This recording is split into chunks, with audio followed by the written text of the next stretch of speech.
Good morning, everyone. Thank you for coming out today.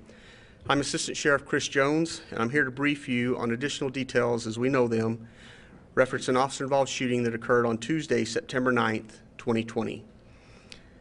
This is the 15th officer-involved shooting for Metro this year. This is our 8th fatal shooting. At this time last year, we were at 14 officer-involved shootings, with 4 of those being fatal. This event started on September 8th, 2020 at 11:09 p.m. Officers initiated a vehicle stop in the area of Joe W. Brown and Karen for a traffic violation and a near collision. You'll hear that discussed between the suspect and the officers shortly.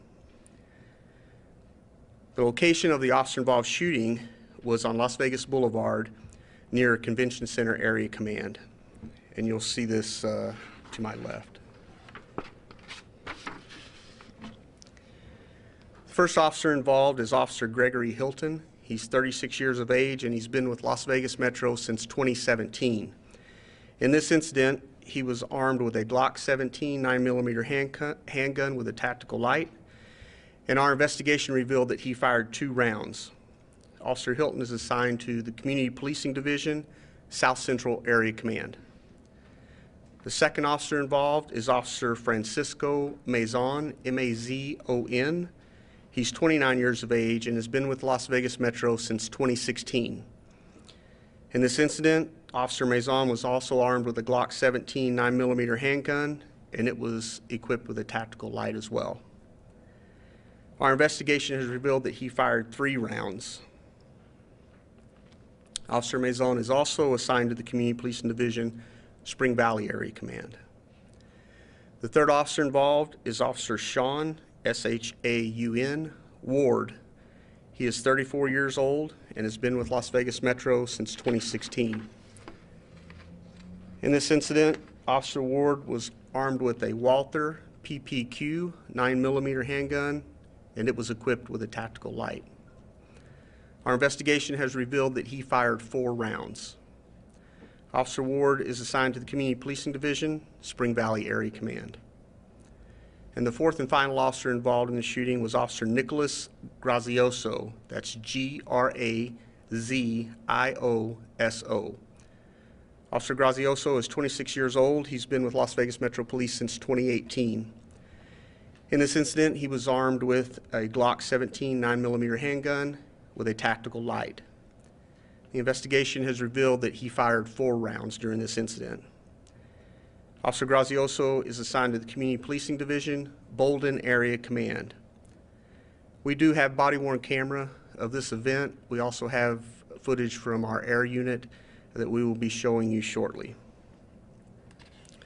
Our suspect in this incident is Matthew Patton. He is pictured to my left. Mr. Patton was 37 years old. He's a white male adult, 6'2", 200 pounds.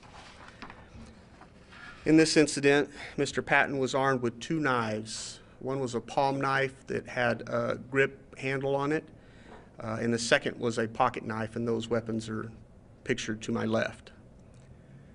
Mr. Patton was driving a 2009 Pontiac G6, which was registered to him. These are Mr. Patton's charges had he survived this incident. He would have been charged with assault with a deadly weapon on a protected person, 5 counts, resisting with a weapon, felony evading. He also had a full extradition NCIC warrant for parole violation for burglary out of the state of Utah. In that NCIC hit that the officers and dispatch received, it listed him as a violent sexual offender who was considered armed and dangerous with violent tendencies. He was wanted out of Utah for parole violation for being non-compliant. He had not checked in with parole and probation in Utah. On Sunday, September 8, 2020, at approximately 11:09 p.m., an LVMPD officer conducted a stop at Joe W. Brown and Karen on a 2009 Pontiac after observing it leave the travel lane, nearly colliding with another vehicle. When the officer approached the car to speak to the driver would only crack his window slightly and refused to roll the window down completely. The driver was identified as Matthew Patton via his Utah driver's license. During a records check on Mr. Patton, a full extradition warrant out of Utah for burglary was located. The warrant also had the warnings in it that I spoke of earlier. At this point, the officer requested additional officers in an attempt to safely take Mr. Patton into custody. Once the other officers arrived, Mr. Patton was asked to step out of the vehicle, but he refused. Officers then attempted to negotiate with him for approximately 10 minutes. Eventually, Mr. Patton fled from the officers in his vehicle, and a vehicle pursuit was initiated. Area supervisors who were monitoring the pursuit discontinued it and requested that officers use a bubble tactic. A bubble tactic is a technique that we use that is much safer than your traditional pursuit, and it involves officers in the area leapfrogging and bubbling around that suspect vehicle while the air unit is following the vehicle from above. The air unit did arrive and was able to follow Mr. Patton as he fled from officers through several area commands and around the valley. During the air unit surveillance, an officer was able to successfully deploy stop sticks, which deflated 2 tires on Mr. Patton's vehicle. Despite this, Mr. Patton was still able to drive on the 2 flattened tires and the rims, and you'll see video of that shortly. As he traveled to Sahara and Las Vegas Boulevard, a supervisor authorized a pursuit intervention technique, or a pit technique, which is a technique that we teach our officers in order to immobilize a vehicle during a pursuit. Mr. Patton turned southbound on Las Vegas Boulevard from Sahara, and Officer Hilton was at the intersection and began to follow Mr. Patton. Officer Hilton attempted a first pit maneuver, but was unsuccessful. And you'll see in the video that a second pit maneuver was done on Mr. Patton's vehicle, and that one was successful. After the vehicle was immobilized, Mr. Patton got out of his vehicle and ran towards Officer Hilton. As Officer Hilton exited his patrol vehicle, Mr. Patton quickly changed direction and started to walk away from officers. Officer Hilton was joined by several other officers, to include Officers Maison, Ward, and Grazioso. Mr. Patton was holding a knife as he walked away from officers. Officers were giving Mr. Patton verbal commands to drop the knife, but he ignored those commands and continued to walk backwards away from officers. Officer Hilton announced that he was going to deploy his taser, but Mr. Patton charged Officer Hilton before he could successfully fire his taser. When he charged at the officer, he was armed with a knife. Officer Hilton and Officer Maison fired their duty weapons towards Mr. Patton. Mr. Patton then ran towards the center median and around a large power box and palm trees.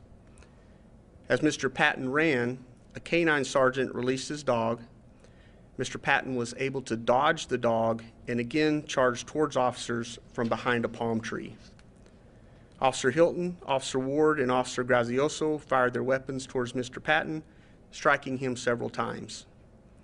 Officers immediately summoned medical personnel and attempted to intervene medically for Mr. Patton, but unfortunately he succumbed to his wounds there at the scene. I'll now show you some footage from our air unit, as well as body-worn camera footage of the incident.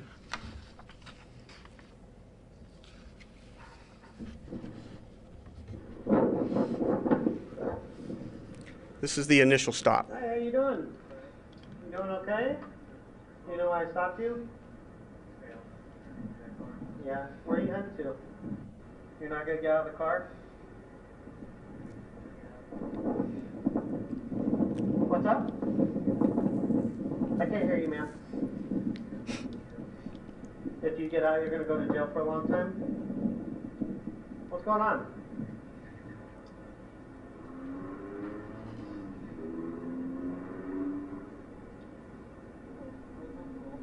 Okay.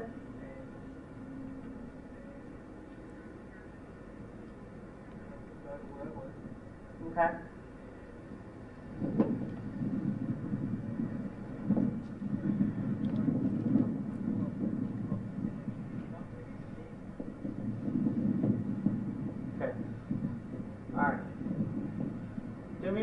one, step on out. All right? It's really hard to hear out here with this wind.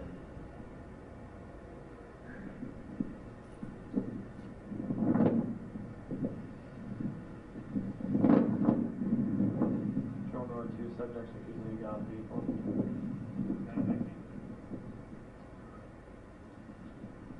Point number 2, subjects refusing to get out of the vehicle.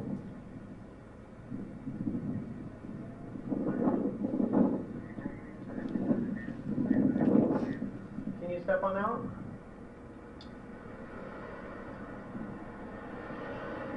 Look, man, I don't know what happened, but I just want to get all this straightened out. I feel more comfortable talking to you outside the car, okay? Okay?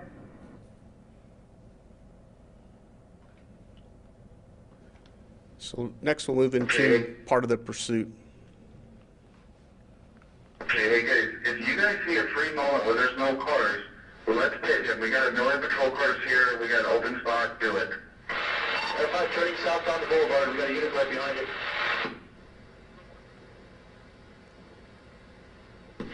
Copy. Once we do it, don't run up to them, okay? Nice and slow. F5 2 unsuccessful pitch, and okay, he's going to be pitted. He's going to be on the sidewalk just south of on the boulevard. Just south of the SOS, forward. F5 416, actually he's on foot, he's running southbound on the boulevard, the units are in pursuit. Can't go down this building. Copy that, pursuit southbound boulevard. F5, okay, he's not cooperating, he's rolling his sleeves like he wants to fight officers. He's backing up the officers in a fighting stance. Continuing to run southbound on the boulevard. That's light on us. Yep, crosswalk. Units coming up northbound on the boulevard. Watch your crossfire. Guns are pointing south. He's taking off his shirt now. He's got an undershirt underneath, and he's in a fighting stance. If units can get close enough to tase. Units watch crossfire.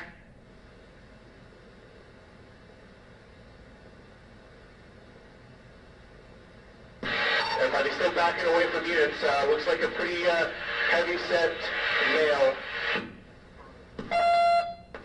Stop northbound.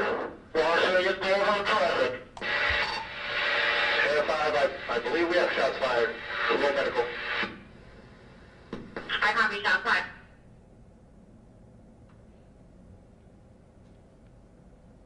Moving to the body-worn camera. Copy. Once we do it, don't run up to them, okay? Nice and slow. He's going to be pitted. He's going to be on the sidewalk just south of on the boulevard. Get out of the car! Get out of the ground right now! Don't reach for it! Get on the ground! Get on the ground! Drop that knife! Drop that knife! You drop it! I will shoot you! Drop that knife! Drop that knife! I'm pulling back!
I'll answer a few questions. Okay,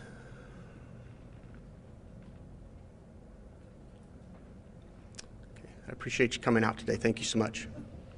I'm sorry, that's fine. The technique you spoke of, was that in the video from the helicopter where the officers Yeah, if you saw in there, as it came up the first time, he didn't quite get enough contact with the vehicle to take it off center. So he backed up a little bit and then came a second time, and he was able to push the rear of the car off center, which spun the car out. We'll show that again. Kind of walk you through it here since there's no sound. Go ahead. So this is the first time. You'll see him come up. Does it? Oh, that's the second time. I'm sorry. So you'll see that second time he was able to make enough contact to take the car off center and spin it out.